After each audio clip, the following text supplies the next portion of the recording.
video. We'll wait till we get more people in here. Y'all, this feels so good. Just hearing the rainfall and the birds sitting here under the little shelter here all by myself. Y'all, this feels so good.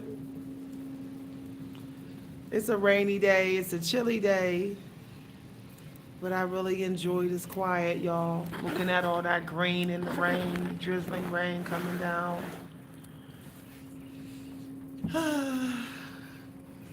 I could just go to sleep here, like. So why I like to stay alone? Why y'all see me alone a lot? Why I prefer to be alone? Why I chill alone? Why I travel alone? Why I do 90% of my activities alone? That means not even family.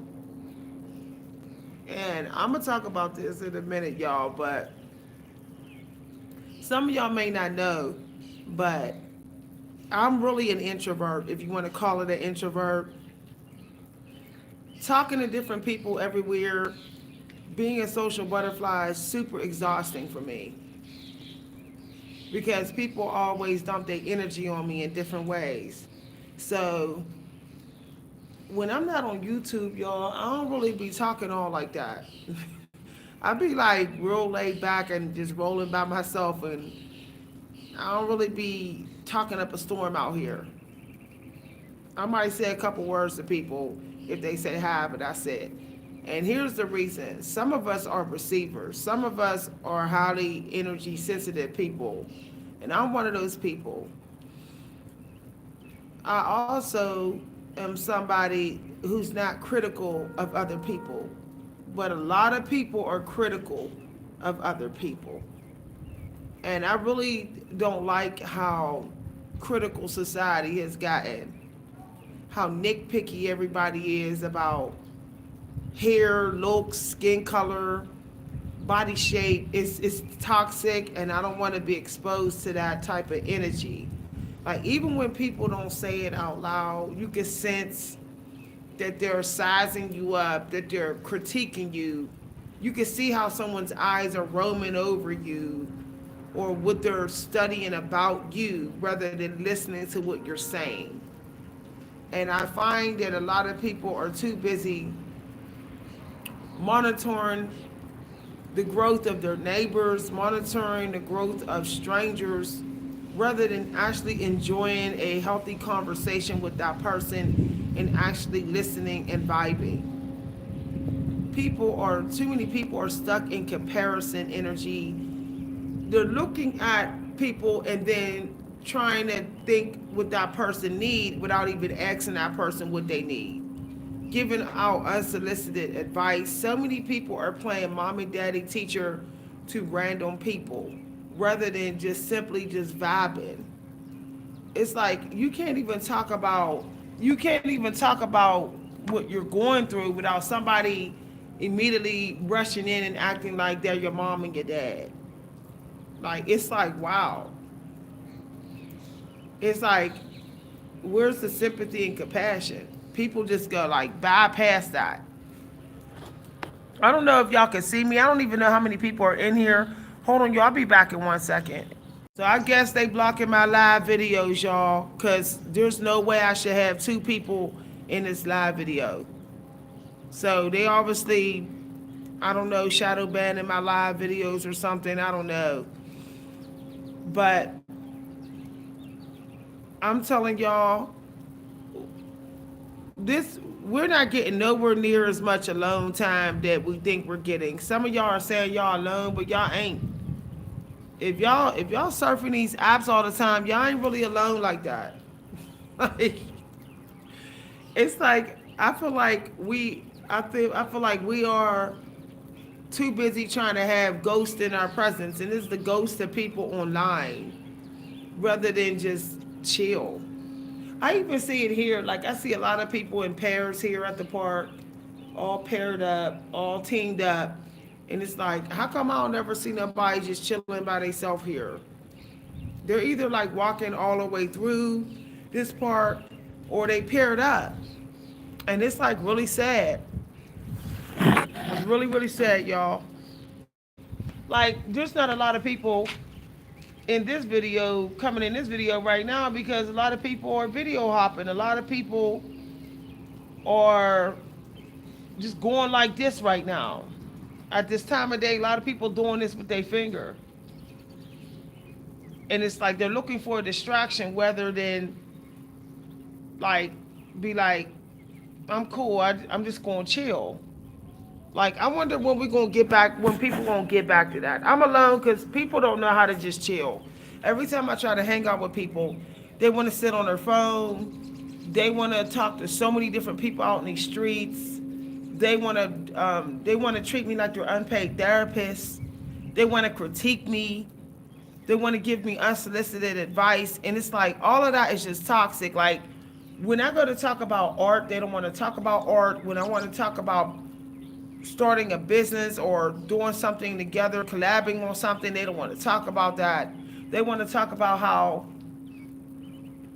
much weight I lost, or how long my hair is now, or how much money they got, or something bad that happened to them. I feel like everybody's like so hooked on just critiquing each other and or bragging or complaining.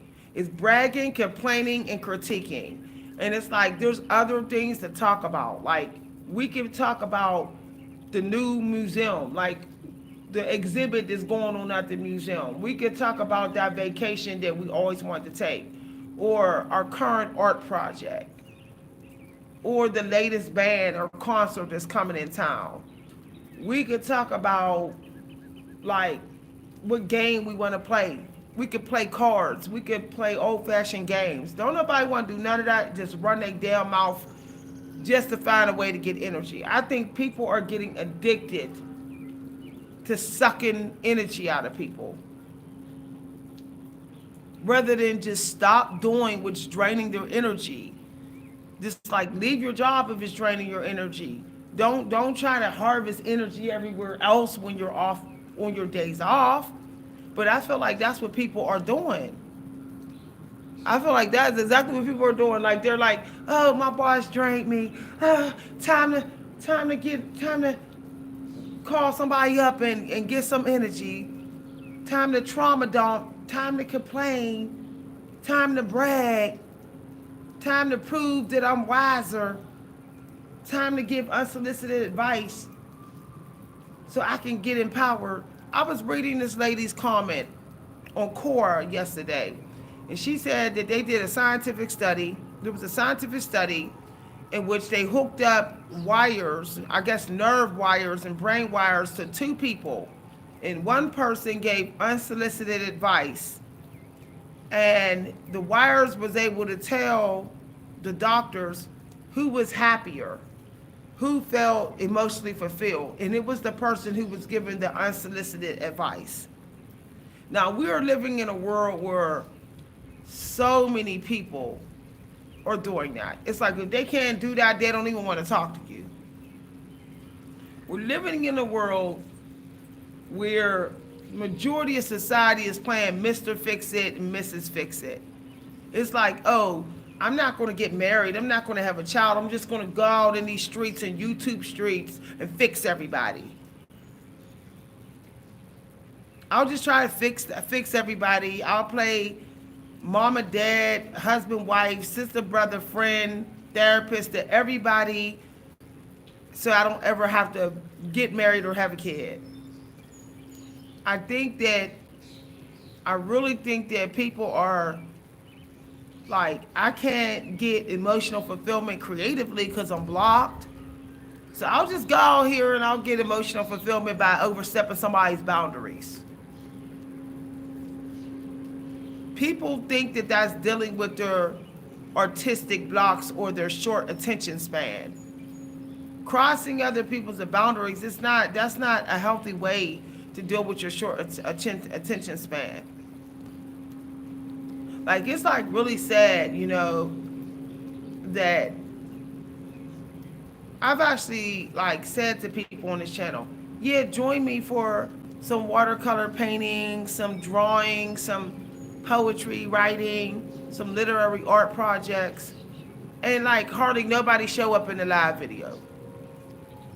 If I start a live video and say, yeah, come write some poetry with me, nobody comes.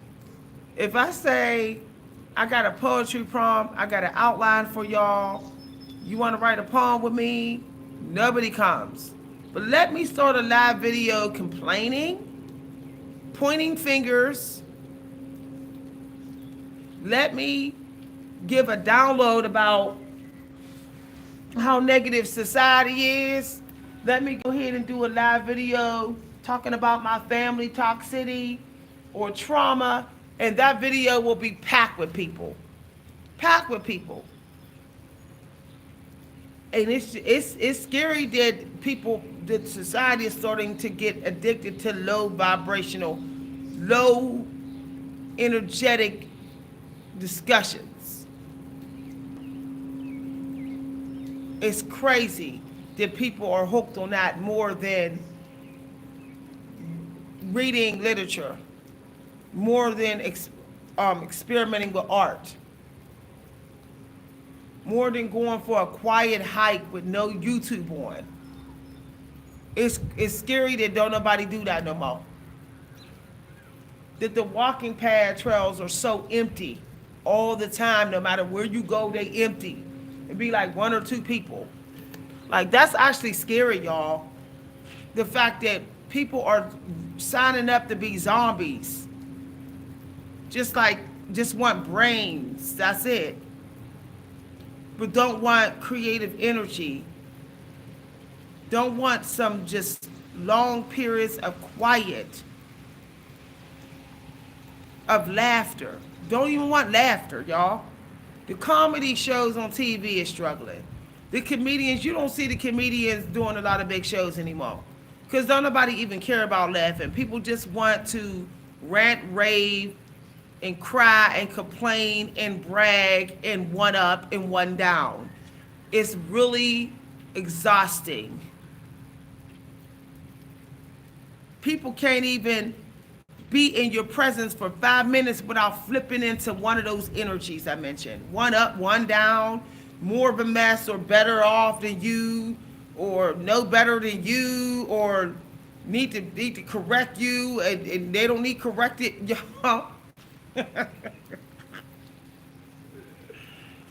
Woo.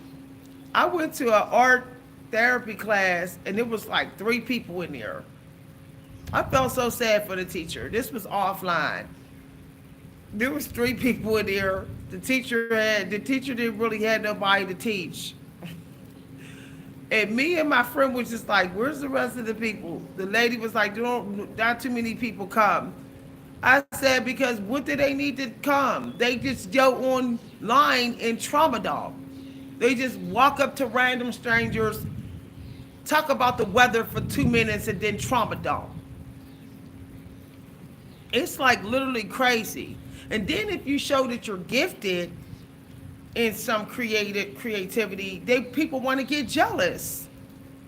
And it's like, why are you jealous when you're choosing to waste your precious time being toxic and a trauma dumper and a complainer and a bragger? I'm not wasting my time doing that. I'm cruising with books in my car. I'm parking at the park and studying. I'm parking at the park and dissecting poetry. I'm sitting on my phone studying painting videos. I'm sitting on my phone and reading books on Amazon. I'm not looking for the nearest YouTube video where it's like trauma occult club. I don't know why people don't realize that we have a whole bunch of different occults now that are trauma dumping, that are the complaining occult clubs. Yet they'll point at psychics and say, you're an occult. They'll point at tarot card readers and say, you're in an occult. They'll point at Christians and say, you're in a cult. But it's like, aren't you technically in a cult if you stay hanging out in clubs where everybody's just complaining and trauma dumping. That's another type of a cult. It's very disguised as a healing group. When you're not healing, you're not healing. You're just transferring your trauma energy to the next traumatized person. And it's just going in circles in that occult group. Nobody is manifesting nothing out of their trauma. They're walking away from that trauma occult group feeling relieved, feeling momentarily relieved, but then soon as the next topic come around that's related to that trauma, they talk about it again. And soon as another topic come around related to another part of their trauma, they talk about it again. But nothing gets created from that trauma. While other people who are like, no, I need to create from this trauma. And I don't mean a YouTube video talking about the trauma. I mean something actual physical creation, like a piece of art or poetry or a song or a dance, story dance. While people like us is doing that, the trauma occult people are saying, y'all think y'all better than us. Well, actually we are. Because we're not wasting our trauma energy. Because like Oprah say, nothing is wasted. You know why nothing is wasted? When you share your trauma, when all you do is complain to random people in these groups, somebody in that group may be there just to hear your story, just to hear your trauma, so they can go ahead and make money off of it. Turn it into a novel, turn it into a story or a painting. Everybody that's in these groups that's hearing you cry, they ain't always there to cry with you. They fake crying. Some of them is there to get content. Take it from a writer who knows, okay? So the thing is, you might be in some old trauma group, but some of those people might not even be telling the truth about their trauma. They just there to hear yours for ideas. And then they go off and they write a bestseller, and you're still where you were before you got in the trauma group. Your money is still flowing the same. You still on the same step of the ladder. The other person who was in disguise in our trauma group, leeching off your trauma story, they climbing. Because I'm going to keep it real. I'll hang out in a trauma group in a minute if I want some content. As a prolific writer as me, I will go, well, wait a minute. I'm like the guy from, I can't. The guy from Fight Club. I've been and went to all those groups just to get content and faked it all the way. I would have been faking in the Didders Anonymous, like in Fight Club, the movie Fight Club, Didders Anonymous, Dead People Anonymous, Wino Anonymous or whatever, and I would have had a fake story or whatever. I would have gave a little breadcrumb of some fake trauma just to hear everybody's trauma. Since they want to glorify sharing the trauma, go ahead so I could get some ideas. And then what gets me is when people say, somebody used my story. Well, you should have used your own story. You should have wrote your own story. So don't get mad. Like, serious. Where do y'all think all these people get their ideas from on TV? These directors, they're getting it from YouTube. They're getting it from the trauma occult clubs on YouTube. For example, people be on YouTube talking about, yeah, I left a 9-to-5 job because I was expendable. Guess what? They done came out with the movie Mickey 17.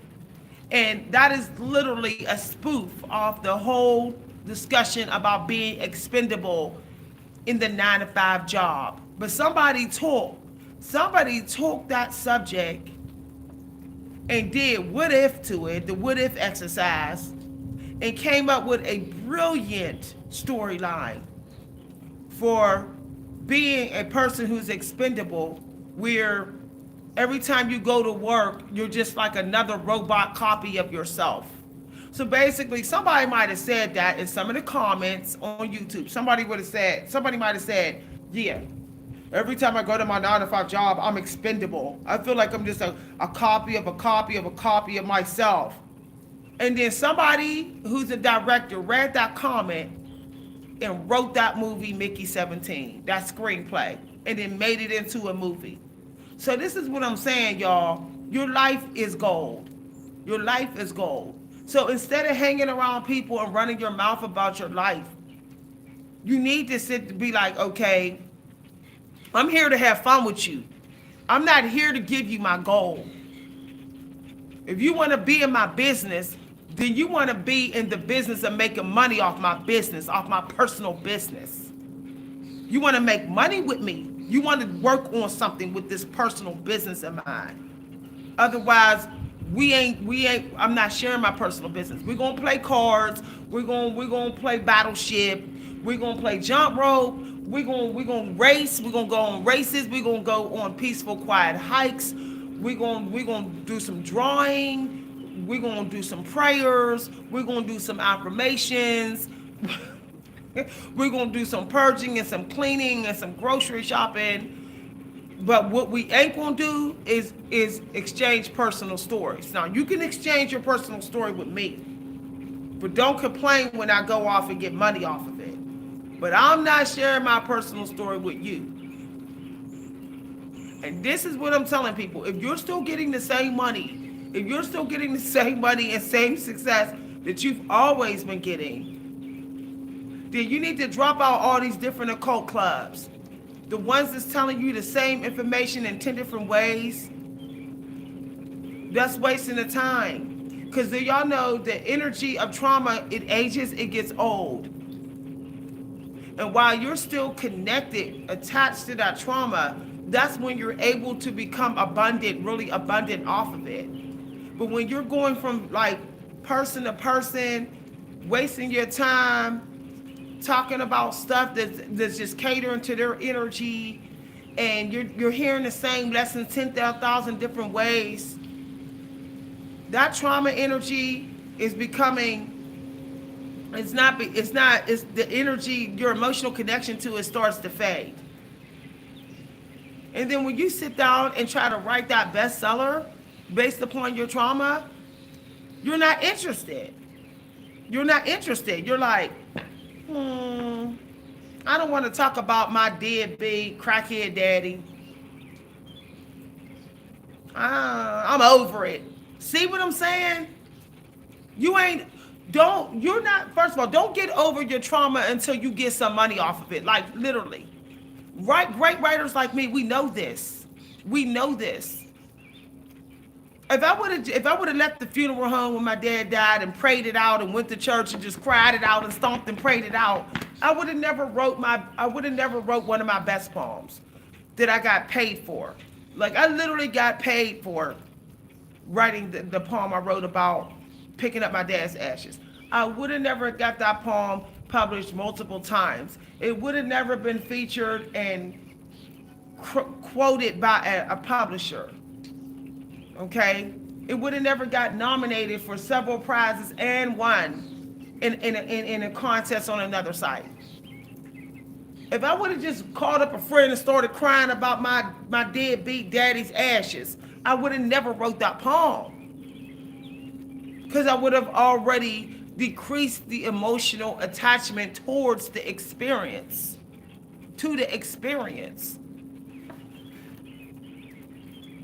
Oh, hi, everybody. All right. I'm not sharing none of my personal business. If you want to know whether I'm still married, how much money you putting on this live video?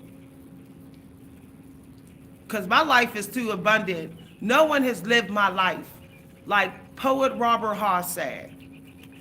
I don't care if you're a writer or not. If you're not a writer, I don't care. Go watch poet Robert Haas's seminar.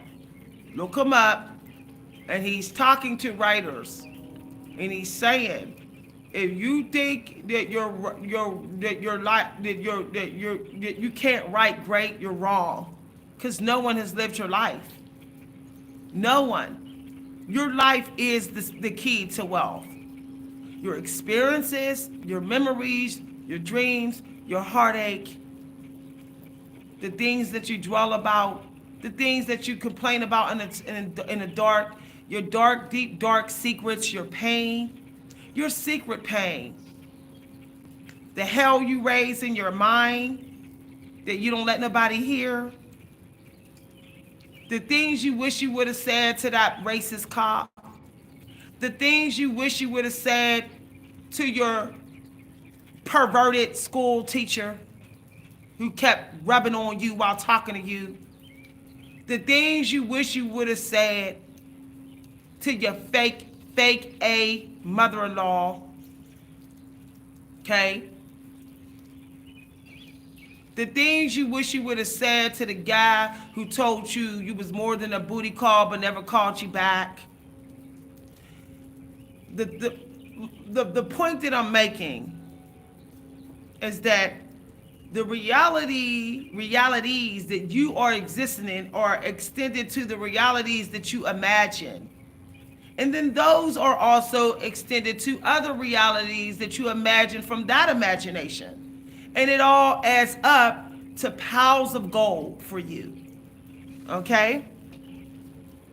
Hi, everybody. Hi, Wendell. What's up? It all leads up to gold.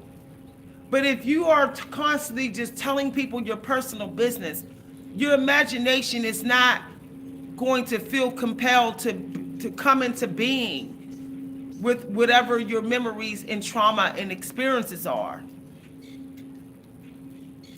So instead of quickly rushing to tell people online or people that you know about what you're going through, say it to a ghost, meaning no one here. See empty space. And then say, what if I did this? What if this happened instead? And just start jotting that information down, that imagination down. See, once you tell somebody about your trauma, they will start to steal that vision. When you tell people about your trauma, they will literally put themselves in your shoes. They will hijack the reality, the metaphysical reality being of you that's in that trauma. And then you say, why do I feel like I can't connect creatively to my trauma? Well, somebody else then stepped into the reality because you ran your mouth about it. Oh, hi, Wendell. Hi, Wendell. Why do you think great writers, like me and many other great writers, we tend to be people that just be chilling, sitting? You know why? Because we listening. We listening. We ain't dumb or any of that. We're listening and we're keeping our mouth shut about our own problems. Talk to the paintbrush. Talk to the camera. We're taking pictures. Take a picture of your trauma. Role play it. Hire people to imitate what your trauma was. Like seriously, like if you went to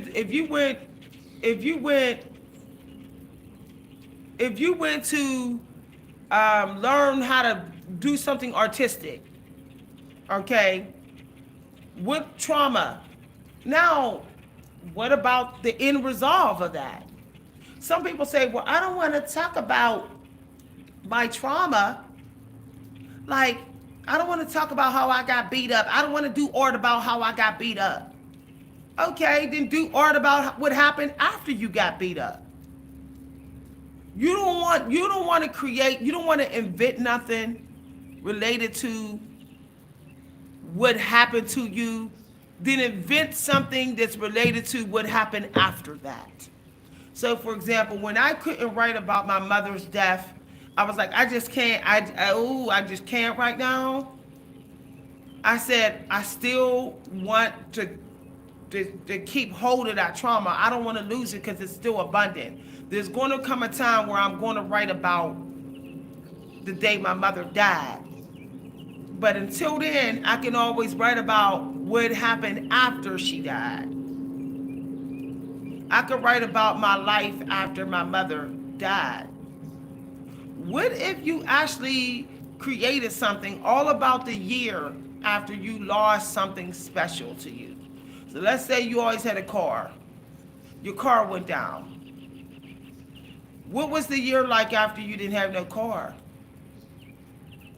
The point is that there's always ways around, a way around you not wasting the benefits of your trauma. You don't write about it, cool. You don't paint about it, cool. You don't talk about it, cool. But you can always talk about what was left, what it left over, where it sent you, where it didn't take you. I need to do conversations about this because I've had people say, "Oh, you're gifted in writing." I'm not gifted in writing. I just tell the truth and I tell it like it is. I document my life. It might sound like, "Oh, that was brilliantly the way you said that," but no, it was nothing but the truth.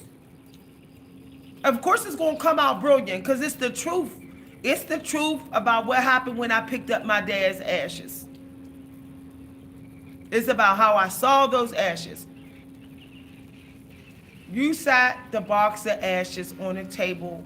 You sat my father's ashes on the table like boxed cake. I remember looking at the ashes in the cardboard box, in the box that he had it in, and saying, "Oh, that kind of looks like cake." So it wasn't like I'm trying to sound poetic. I'm trying to prove that I got writing skills. Yeah, I'm a poet. I was just trying to document the truth. That's all I was trying to do. I was just keeping a very accurate diary entry, where if someone picked up that entry, it would be like they lived it. It would be like they was actually there. They would be able to see it in their mind. They would be able to know my personal thoughts related to my father's ashes, plus what I experienced outside of me. And don't you want somebody to remember you regardless of what people say about you when you die? When you die, don't you want people to be able to say, I know who she is from her art. I know who she is from her writing. I know who she is from her songs. I know. I don't need you to tell me who Miss B is. I don't need you to tell me who Wendell is. I know because the evidence of their energy, of the physical things that they left behind. Some of y'all don't understand the things that you think people are going to say about you when you die, they ain't going to say it. They ain't going to say it, y'all. Half the people ain't going to say it. Half the people are not going to go to your funeral and say, "Yeah, I remember you kind. I remember him kind and generous." Half the people ain't going to say that. You don't never know who's been jealous of you and hating on you your whole life and couldn't wait. Sorry about that, y'all. I'm going to do a part 2 of this video. I'm going to do a part 2 tonight. Okay? My phone got a charge, y'all. It's going to hang up again. So I'll be on this evening. Sorry about that, y'all. If you'd like to send a donation, sorry about that, y'all. If you'd like to send a donation, you can donations to my Cash App at @Coach V Hunter. Thanks for listening, everybody. I'll be on again tonight. Bye.